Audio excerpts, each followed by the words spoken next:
Falinks is a little bit of an underappreciated Pokemon, but personally I think it's one of the best Pokemon designs from Gen 8. This is a group of 6 small spherical creatures forming one entity that march in unison. I don't know how that works exactly, are they some kind of hive mind? There's many questions, but that's besides the point. It's a fun and likable visual design, and in-game it has some unique traits. It's got the signature move No Retreat, a very unique boost available only to Falinks, which raises all stats by 1 and then traps the user, meaning that Falinks can't switch out after using this, and enemies can't make Falinks switch out, with effects like Roar or Whirlwind. You also can't use this boost multiple times to stack up your stats repeatedly, and it's appropriately named No Retreat. It's an all-in move. There are some exceptions to this. If you hit an enemy with a red card, you're still forced to switch out, and if for some reason Falinks is holding Shed Shell, that provides an immunity to the trap effect that they inflicted on themselves, which is kind of funny. But for the most part, you're stuck in when you hit No Retreat, and this is definitely one of the most unique boosting moves in the whole game. But unfortunately for Falinks, this Pokemon has never seen much success in the more popular tiers of competitive singles. In Gen 8, this Pokemon was untiered, meaning it didn't even have enough usage to be ranked in Smogon's lowest official format, PU.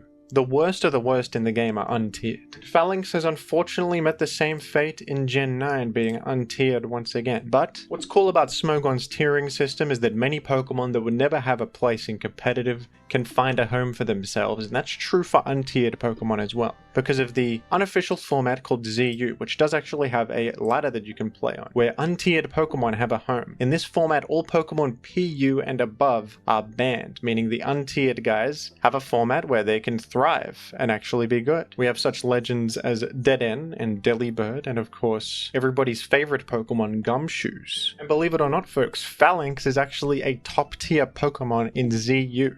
It's true. As it turns out, in ZU there aren't many fighting type Pokemon to choose from. Most of them are not fully evolved Pokemon that have very low stats. As you can see, we've got Hakamo-O with a measly 75 base attack. 90 attack on Kubfu is actually decent, but you got such options as Monferno with a measly 78. I mean, the options are scarce, and look at Falinks by comparison. 100 base attack in this format is actually really good. 100 base defense, 75 base speed, and with the No Retreat boosting move, this is actually a really effective win condition in Gen 9 ZU. I've been looking at some tournaments, and most Falinks sets tend to carry Lumberry, which shields them from one status effect and gives you a free turn to set up No Retreat. And the moveset is usually something like, of course, Close Combat, Massive Stab Attack, Knock Off, always a great move, Item Removal, Dark type coverage, and to fill things out you have such options as Rock Slide. Iron Head is good coverage for Fairy types, which of course resists Fighting and Dark, and you can even use Terra Blast and a fitting Terra type to round things out, whatever your team needs. What's also great about Falinks in this format is that it has access to Defiant, which is a great offensive ability, raising attack by 2 stages if you receive any kind of stat drop from an enemy. Admittedly, the Defog interaction doesn't come up too often. I mean, if you thought Defog was scarce in OU, take a look at this. Your best option is Noctowl. Maybe Dartrix is the only other one I saw ranked on the VR. This is dire, but still, if they happen to have a Noctowl, they're trying to remove hazards, in comes Falinks Defiant for a big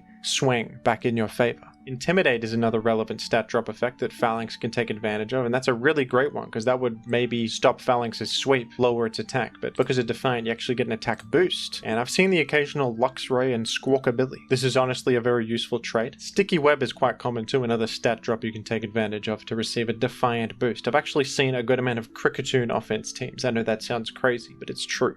I have, and Falinks has a big advantage in that department. I found this replay from the ZU Swiss tournament, which showcases the power of Falinks very well. Awesome team, by the way. We've got Kricketune Banette.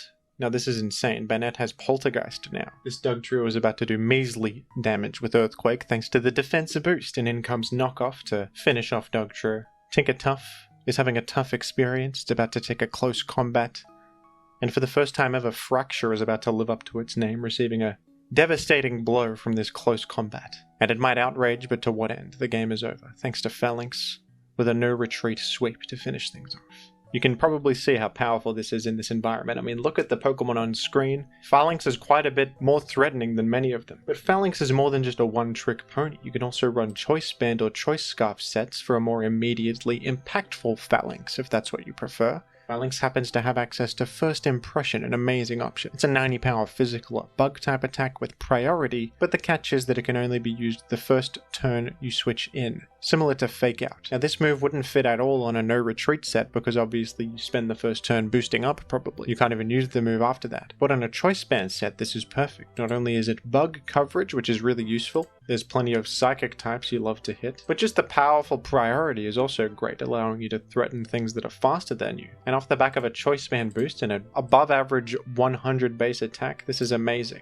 And of course, choice band enhances the power of close combat and knockoff significantly. This is a pretty effective form of counterplay against sticky web teams too, because the speed boost is not that impactful when you can just hit first impression with priority. The Defiant boost on top of the choice band boost, they might not even want a sticky web if they see Falinks. This is a great deterrent. And for a nice showcase of choice band Falinks, I found this replay from TimBasedGod, who by the way has one of the best custom avatars I've ever seen.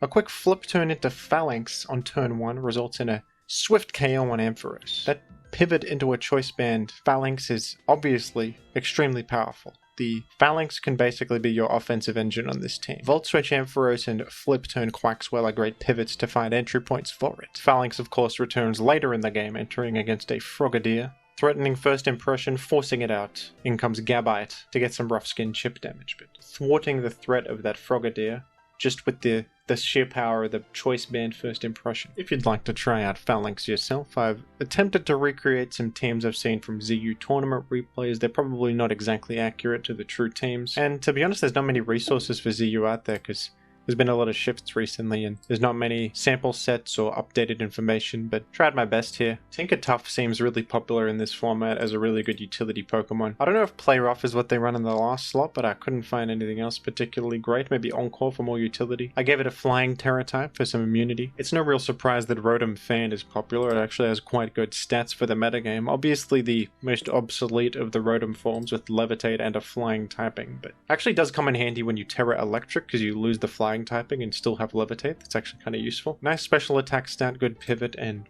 Trick and Air Slash, always nice. I don't know if Monai was using a choice specs in DD, but I went ahead and made up a set. Thought it seemed alright. Healing Wish makes sense to me. Alongside Boost Sweepers, Swords Dance with Leafeon and Falinks. And Lycanroc, I went with the Choice Scarf set. Team could use some speed control, I think. Team is very aggressive, very all-in, but that seems like what is kind of thriving in the ZU metagame right now. And here I have the TimBasedGod team with the choice band Falinks that I've attempted to recreate as well. This one I had a bit more information on. The Assault Vest Ampharos is really cool. A lot of utility like Dragon Tail and pivoting. I didn't know what was in this slot, but I put Dazzling Gleam. Seems like useful coverage. There's a few dragon types. Quackswell, I wasn't sure either, but I went with Roost Rapid Spin. Seems like going EV Light with a more defensive direction is the way to go. It's only a mono water type, unlike its third stage Evo, so that you don't even get close combat or any good offensive options like that. I think he was running choice specs on the Ice Cube with Terra Blast Ground for coverage, and another Scarf Lycanroc. This has been a pretty popular one. Really good attack stat and good physical coverage, nice cleaner and stuff like that. This team seems really good to me. You can't go wrong with pivoting into powerful wall breakers. Always a solid concept in singles. So there you have it, folks. Falinks, the king of the bin. Arguably the best Pokemon in the worst format. There are some other contenders like Indeedee, Leafeon, Rotom Fan, but Falinks has a strong case, and I think it's the most epic of the top tier Pokemon, and I think we can all agree this is an epic Pokemon, and I'm glad to see it thriving somewhere. Everybody's screaming and arguing about OU right now. I think we should all try some other formats. I think one of the best things about Smogon is the different tiers where Pokemon like Falinks have a metagame where they can actually be good, which isn't really the case in the official formats. In VGC you get the same few meta Pokemon rising to the top, which is fine, but the many different tiers and formats of Smogon allow for a lot of variety. I think that's a great thing.